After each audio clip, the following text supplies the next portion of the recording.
Assalamualaikum semuanya, jumpa lagi di Pau ya podcastnya Aufa dan Bulan. Oke, nggak kayak biasanya ya, kalau biasanya kita ngomongin hal yang remeh-temeh gitu ya. Sekarang kita kedatangan tamu yang luar biasa, ya, tamu spesial dari semansa kita yaitu Ibun. Ibun. Ya, dikenalnya sama Ibun ya. Panggilannya Ibun. Oke, nama lengkapnya Ibu Ana saya. anak saya. Kenapa dipanggil Ibun? Ya mungkin karena sudah senior ya. Oh, Iya. jadi itu ya karena udah senior dan saya suka biasanya dulu anak-anak saya panggilnya Bun-Bun, terus aku Ibun aja. oh gitu. Iya, mungkin ya. Ibun ini keibuan ya di antara bapak ibu guru dan di mata anak-anak tuh keibuan, jadi panggil Ibun ya Bu. Mungkin. Bisa jadi. Alhamdulillah. Ya, Ibun ini salah satu guru legend ya. Iya. Saya sekolah di sini sudah ada, saya sampai bekerja di sekarang. sini juga ada gitu ya. Iya. Jadi- Masih ada. Alhamdulillah masih sehat ya. Alhamdulillah Alhamdulillah banget ya. sampai sekarang sehat terus ya Bun ya. Ya.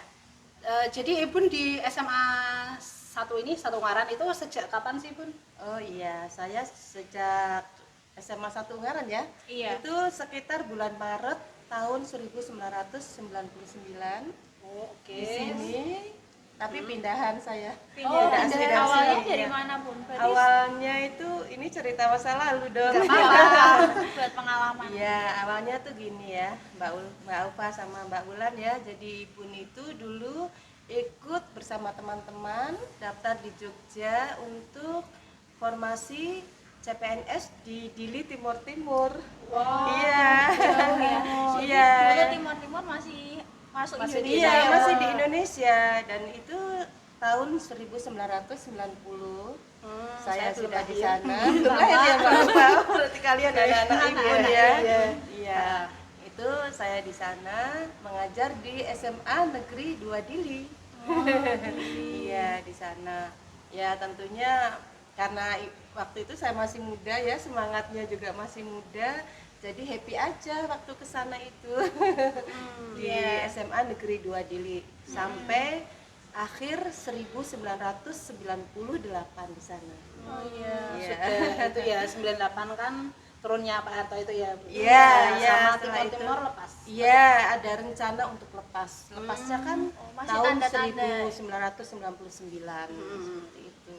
Tapi sudah ada gejolak-gejolak di sana sehingga saya memberanikan diri pindah ke sini. Ya kebetulan suami juga sudah pindah, jadi proses pindah itu lebih cepat untuk saya. Pindahnya itu berarti atas inisiatifnya Ibu sendiri ya, bukan kebijakan dari pemerintah untuk memindahkan semua pegawai yang ada Oh, di waktu sana. saat itu belum.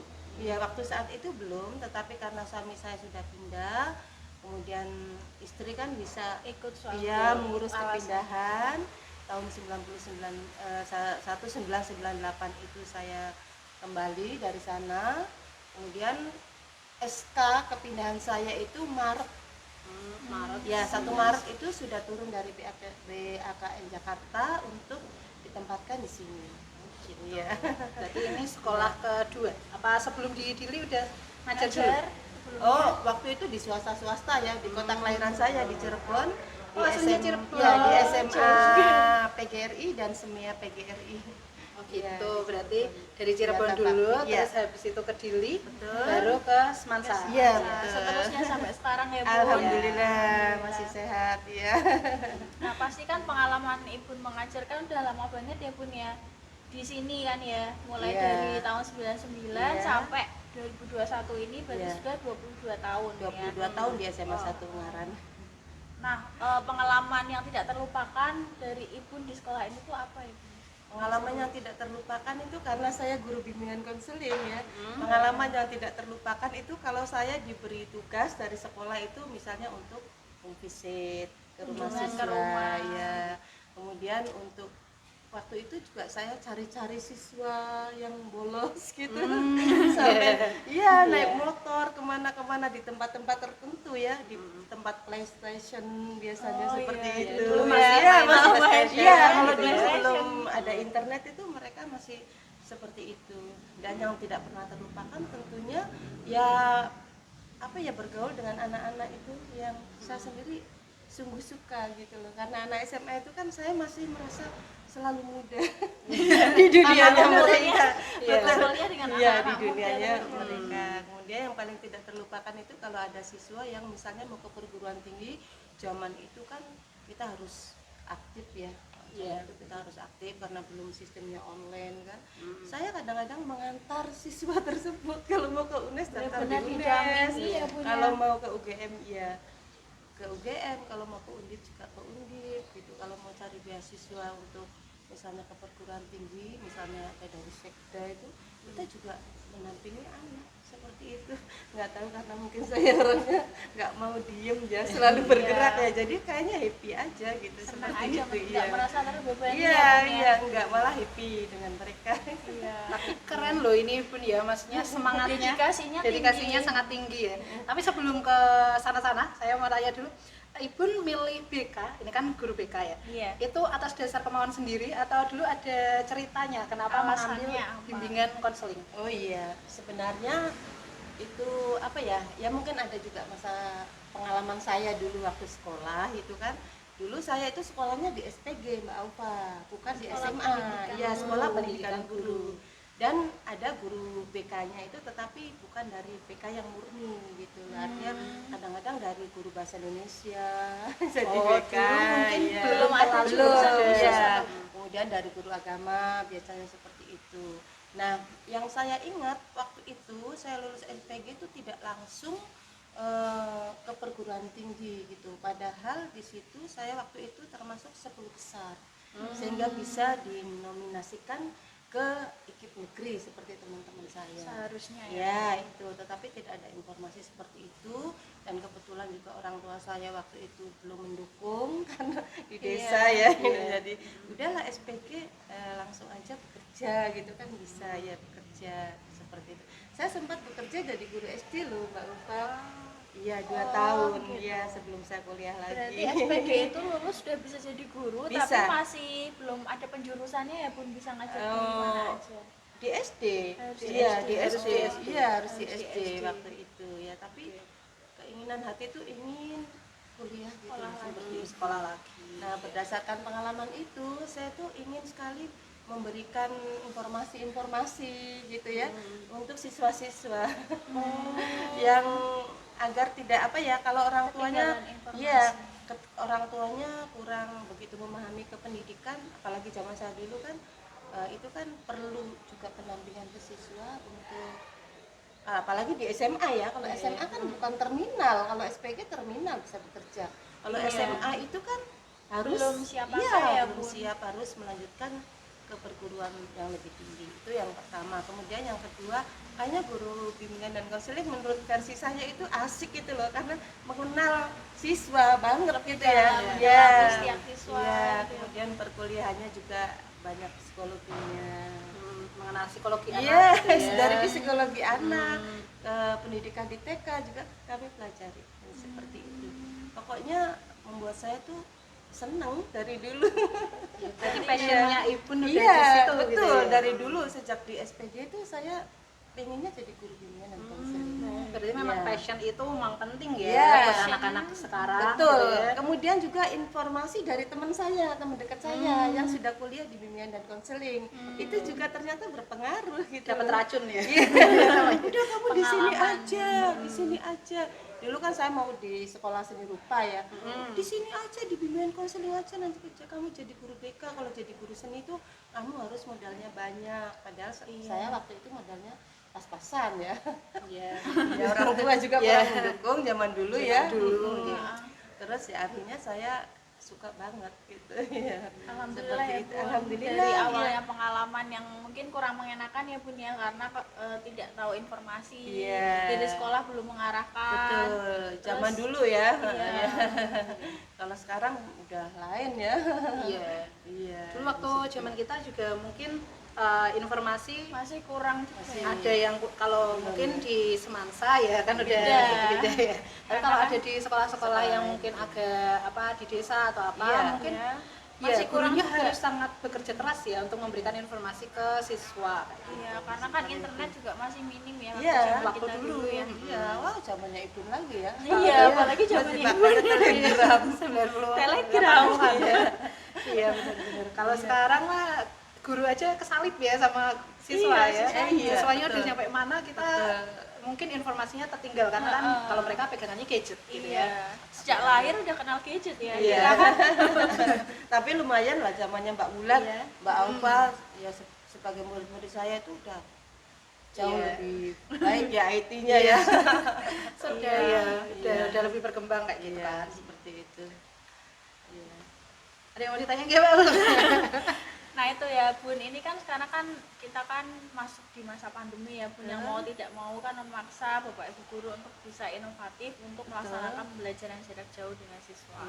Nah kalau menurut Ibu sendiri, apakah pembelajaran kedepannya itu bagi Bapak Ibu guru tuh inginnya seperti apa Bun?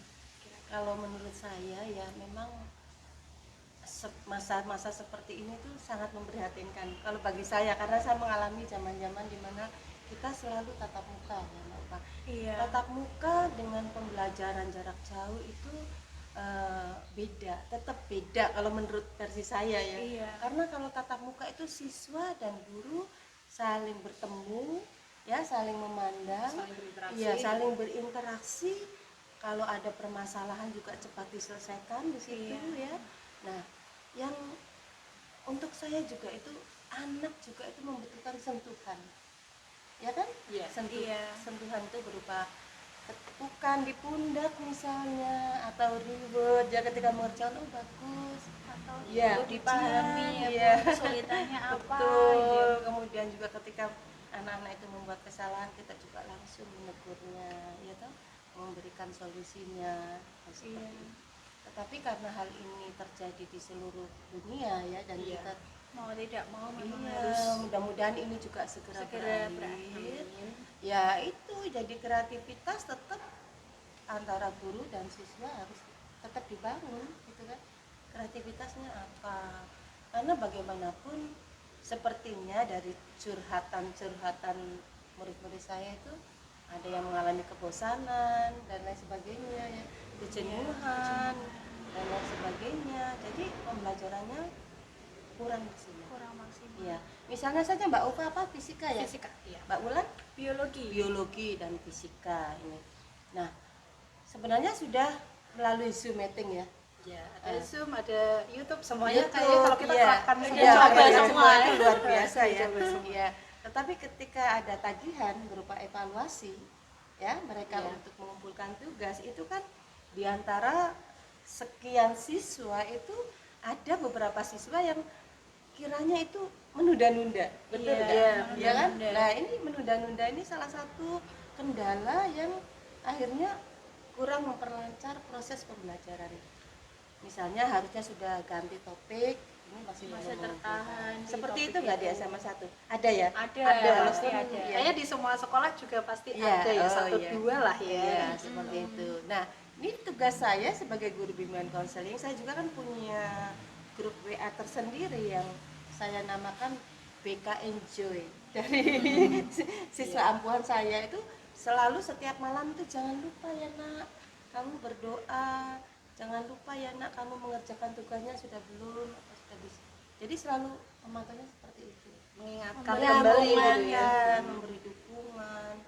Ya apa aja lah sebenarnya. Kadang-kadang saya sampai bilang ini, kamu tuh manfaatkan guru BK kamu, ibu ini loh, ibu tuh seperti bidan loh. Bisa 1 kali 24 jam gitu ya. Kadang-kadang saya sampai membuka diri seperti itu agar siswa itu ya tidak takut gitu loh bertanya. Ya alhamdulillah komunikasilah mereka tuh dengan saya, dan saya juga senang membalas WA mereka. Dan seperti itu.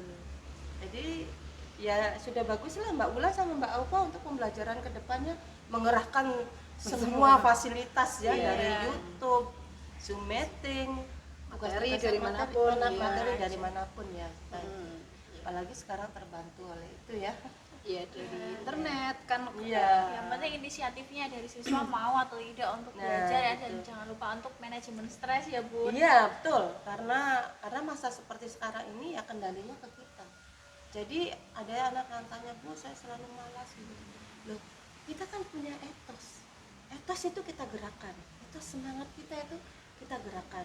Kalau dalam kehidupan saya dari kecil memang maaf ya Mbak Ulfa, saya orang desa sehingga kalau bisa itu nggak usah sekolah gitu loh. Zaman dulu seusia saya itu langsung kerja lah, wanita itu cuma di dapur misalnya seperti itu. Nah cuman saya itu karena keracunan buku membaca dari dulu itu saya, wah ternyata tidak desaku aja ini, ada di sini saya ingin melihat dunia luar. Nah seperti keracunannya positif positif iya, keracunannya positif. Jadi kalau mau nyari racun-racun yang positif, ini harus selalu seperti itu. Memang membaca itu membuka pandangan kita terhadap dunia lain. Betul. Kalau zaman dulu kan ada tuh, kalau ada PR dibuatlah pelajaran gambar apa, tulisan apa, buku adalah jendela dunia. Saya seperti itu. Jadi membuka cakrawala berpikir kita untuk ke depan gitu Mbak Ulfa. Sehingga sama teman-teman misalnya saya pulang kampung, kamu sih di jalan terus ya, hidupnya masih muda aja. Ya itu karena saya kalau dulu kan banyak peribahasa ya Mbak Ulfa ya. Yang saya pegang itu berakit-rakit ke hulu, berenang-renang ke tepian, bersakit-sakit dahulu, bersenang-senang kemudian. Nah, saya tinggal bersenang-senangnya nih Mbak Ulfa. Iya, semua sekarang tuh saya juga bisa mengoperasikan. Oh, apa mau informasi apa bisa cari di Google gitu kan. Yang mungkin tidak semua teman saya bisa mengoperasikan seperti itu gitu. Betul. Jadi saya merasa bersyukur banget Mbak Ulfa. Iya, happy lah. Keren. Ini keren ya. Semuanya maksudnya ada orang yang mungkin ketika sudah PNS kemudian sudah tua gitu ya, sudah sepuh, udah mau pensiun, tapi akhirnya karena udah mau pensiun itu ya udah biasa aja gitu ya, santai gitu. Tapi Ibu Nini termasuk yang keren karena masih mengembangkan teknologinya juga masih diikuti. Rasa ingin tahunya tinggi. Itu luar biasa ya. Klub jogging ini sudah mulai jogging juga menulis. Pokoknya kalau mau terinspirasi ya. Ibu Nini luar biasa lah, track recordnya juga kan keren ya. Sudah bertahun-tahun gitu ya di dunia pendidikan. Mungkin sekarang yang mau pensiun ya Ibu Nini ya, nanti pensiun juga inginnya kan tetap berkarya Ibu Nia. Ini luar biasa loh Ibu. Pensiun saja masih ingin berkarya, gimana anak-anak yang masih SMA gitu ya. Masih harus lebih semangat dari Ibu yang mau pensiun ini. Jadi harus kalian anak-anakku semua ya yang sudah banyak ya murid-murid saya itu tersebar di seluruh Indonesia. Ada yang di luar negeri juga pasti. Iya, ada pasti. Loh, saya tuh kalau penataran ya Mbak Ulfa ini cerita sedikit ya. Misalnya saya di Bogor, penataran di Bogor, itu kok ketemu muridnya, sampai ke Makassar, ketemu muridnya, ke Batam, ketemu muridnya sama-sama penataran. Guru itu kebahagiaannya di situ loh Mbak Ulfa. Makanya saya kalau di kelas 12 juga sebenarnya tuh menghimbau agar di antara kalian itu ada yang menjadi guru, seperti itu. Jadi untuk meneruskan perjuangan guru-guru ke depan ya kan? Karena sebenarnya ada kebahagiaan yang tidak bisa ditukar dengan materi Mbak Wulan. Kebahagiaan kita itu melihat murid kita itu sukses lebih dari kita ya. Kita kan tetap guru, muridnya kan ada yang jadi dokter, mungkin jadi menteri ya, banyak lah ya, banyak pengusaha, bisnismen dan itu sungguh sangat membuat saya sebagai guru itu bangga gitu loh, bangga walaupun ya mereka mungkin ya ingat ya ibu anak seperti ini walaupun nggak pernah ketemu, tetapi saya tuh bayangkan alhamdulillah muridku sukses. Dan sebaliknya Mbak Ulfa, kalau ada murid yang misalnya kurang sukses lah, kurang berhasil, itu di sini tuh rasanya kurang ya ikut merasakan ikut sedih ya Bun, merasakan apa yang mereka rasakan seperti itu ya. Oke, terakhir nih Bun, pesan buat siswa-siswa yang apalagi masih di Semansa ini yang kelas 12, kira-kira pesannya apa nih buat mereka? Oh iya, untuk yang kelas 12 tetap semangat ya di dalam pembelajaran, karena pembelajaran ini ibaratnya step by step untuk kalian lebih sukses lagi. Itu kita selalu asah ya, baik segi kognisinya, keterampilannya, tapi yang lebih penting adalah mental kita, mindset berpikir kita. Bagaimana kita tuh selalu positif untuk mencapai sesuatu. Karena sesuatu itu kan harus dikawal, Mbak Oka. Dipupuk sedikit demi sedikit. Betul, tidak ujuk-ujuk jadi seperti ini, sukses seperti ini, tetapi harus dikawal. Dan kalian belum terlambat, ya kan? Masih ada waktu. Masih ada waktu untuk mencapai hal-hal yang kamu cita-citakan, ya nak ya. Jadi jangan sampai patah semangat, ya. Kalau misalnya kita mengalami kejenuhan dalam belajar di masa pandemi ini, ya refreshing dulu. Iya, kalau saya seperti itu. Iya, jadi saya kan selalu bergerak. Jadi kalau jenuh ini, oh ini potnya ini sudah kering, harus diganti bunganya dan sebagainya. Kalau ini lagi pengen masak ini, kalau ini mau jahit daster. Jadi saya tuh mencari yang Kesibukan. bisa membuat kesibukan yang bisa membuat kita mood kita positif. Jadi kalau anak-anak mungkin belajarnya nanti lebih refresh Iya. gitu ya. Iya, benar. Iya, dan itu kan disesuaikan dengan passion kita Iya. ya. Ada yang sukanya Hobinya. Iya, hobi itu sungguh-sungguh membantu. Iya. Saya itu membantu dan akhirnya setelah sekarang mungkin saya nanti pensiun, hobi itu akan saya kembangkan menjadi sebuah bisnis.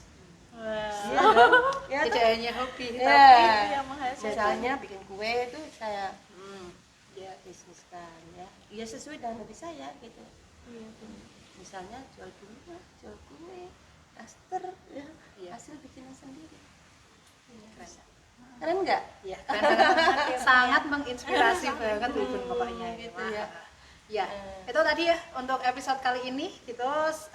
Pokoknya ingat pesan dari Ibu ya tadi ya. Iya, semangat. Stay positif, kemudian jaga kesehatan mental Kesehatan, ya. betul. Kesehatan Kesehatan mental dan mental fisik. terutama Iya. fisiknya juga, sehingga semoga ketika pandemi ini berakhir bisa beraktivitas lagi dengan normal, dengan baik. Jangan bahkan lebih lupa baik. berdoa loh, Mbak Oh Oka. iya, yang Iya, penting iya, itu. jangan lupa berdoanya ya, biar semuanya cepat selesai dan bisa bertemu lagi. Amin, amin. Dan Ada. saya bisa main-main walaupun sudah pensiun ya.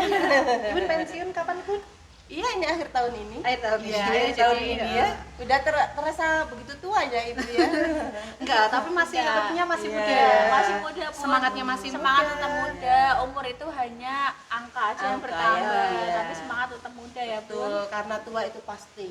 Tetapi yang Muda jelas itu pilihan. ya, muda itu pilihan, muda yang dewasa. Iya. Muda yang dewasa itu dewasa. pilihan seperti itu. Oke, itu ya episode kita kali ini. Pokoknya sangat menginspirasi dari Ibun. Kita akan lanjut ke episode yang lain. Mungkin Ibun akan datang lagi gitu ya. Sampai jumpa di pause selanjutnya. Assalamualaikum warahmatullahi wabarakatuh.